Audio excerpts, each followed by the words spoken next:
पूजा plastic container, मसाला box, tray, जग और strainer. स्वास्थ्य के लिए सुरक्षित टिकाऊ क्वालिटी के साथ पूजा प्लास्टिक आपके किचन का परफेक्ट पार्टनर।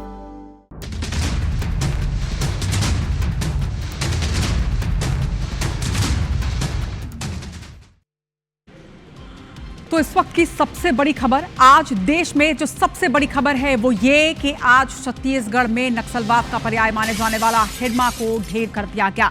मुठभेड़ से जुड़ा सबसे बड़ा अपडेट भी इस वक्त आप तक पहुंचा दे। सुबह 6:30 से 7 बजे के बीच ये मुठभेड़ हुई जिसमें हिडमा मारा गया है। मुठभेड़ में 6 नक्सलियों को ढेर किया गया है, जिसमें मारवी हिडमा के साथ ही उसकी पत्नी राजे भी ढेर हुई है। इसके साथ देवे लखमल उर्फ चैतू भी ढेर किया गया। ये 6 वो नक्सली जिन्हें आज सुबह ऑपरेशन के दौरान मार गिराया गया। तो बड़ा अपडेट जो निकलकर इस वक्त सामने आ रहा है, आपको बता दें कि आज सुबह लगभग 6:30 से 7 बजे के बीच छत्तीसगढ़ आंध्रा के बॉर्डर पर जो मुठभेड़ हुई है उसका समय अब निकलकर सामने आया। लगभग 6:30 से 7 बजे के बीच ये मुठभेड़ हुई जिसमें हिडमा को मार गिराया गया। मुठभेड़ में 6 नक्सली कुल ढेर हुए हैं, जिनमें से 2 हिडमा और उसकी पत्नी राजे और उनके साथ ही 4 और नक्सलियों को इसमें ढेर किया गया है। बताया जा रहा है कि मत्कम राजे उर्फ रजक्का ढेर किया गया, देवे लखमल उर्फ चैतू को भी ढेर किया गया है।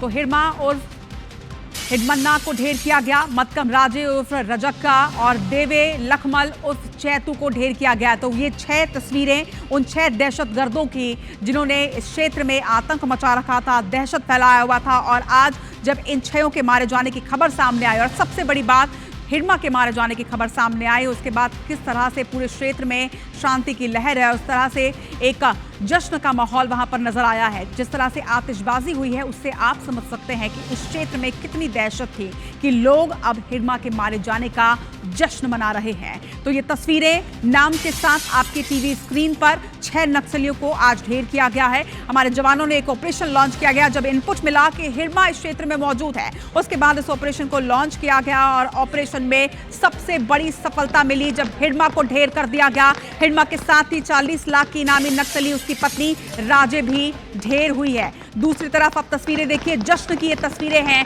ये सुकमा का वो क्षेत्र है जो कभी नक्सल आतंक के साए में था, खौफ में जीता था। इनकी जिंदगी किस तरह से दुर्भर कर दी गई थी नक्सलवादियों ने, ये तस्वीरें आपने देखी। लेकिन अब ये तस्वीरें आप देखिए जब लोग जश्न मना रहे हैं और शांति को वेलकम कर राजे ये माननीय 4 कैडेट्स कुल 6 माओवादियों का डेड बॉडी और काफी बड़ी संख्या में AK-47 और अन्य आर्म्स एम्युनिशन भी मुठभेड़ सेल से बरामद की गई।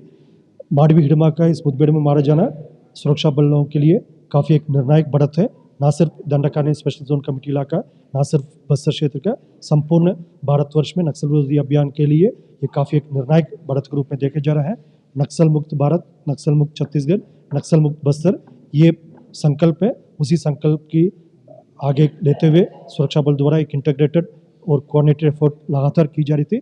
बस्तर संभाग के अंतर्गत जिस तरीके से DRG, STF, Bastar fighters, cobra, CRPF, BSF, ITBP, SSB एवं तमाम सुरक्षा बल द्वारा लगातार माओवादी खिलाफ प्रभावी अभियान संचालित की गई, जिसके परिणाम स्वरूप वर्ष 2025 में काफ़ी बड़ी संख्या में माओवादियों का टॉप लीडरशिप, जिसमें उनके general secretary, central committee members, police bureau members के डेड बॉडी रिकवर किए गए थे। कहीं न कहीं इसी प्रेशर में माओवादी कैडर्स को छत्तीसगढ़ बस्तर के इलाका छोड़कर उनके दूसरे प्रांतों में शरण लेने के लिए मजबूर हुआ। उसी सिलसिला में लगातार छत्तीसगढ़ तेलंगाना बॉर्डर, छत्तीसगढ़ आंध्रा बॉर्डर में माओवादी कर एक जगह से दूसरी जगह भागते नजर आ रहा है। लेकिन कहीं भी जाएगा उनके पास अभी कोई विकल्प नहीं है। यदि पाताल में जाए, आकाश में जाए या दूसरे प्रांतों में जाए, सभी स्टेट के सुरक्षा बल और बस्तर के जो सुरक्षा बल और अन्य एजेंसीज नक्सल विरोधी अभियान में एक संकल्प के साथ काम कर रहे हैं। उनके पास माओवादी कैडर के पास मात्र एक ही विकल्प है, हिंसा त्याग करके समाज की मुख्य धारा में शामिल हो जाए, अन्यथा हमारा अभियान का परिणाम उनको भुगतना पड़ जाएगा।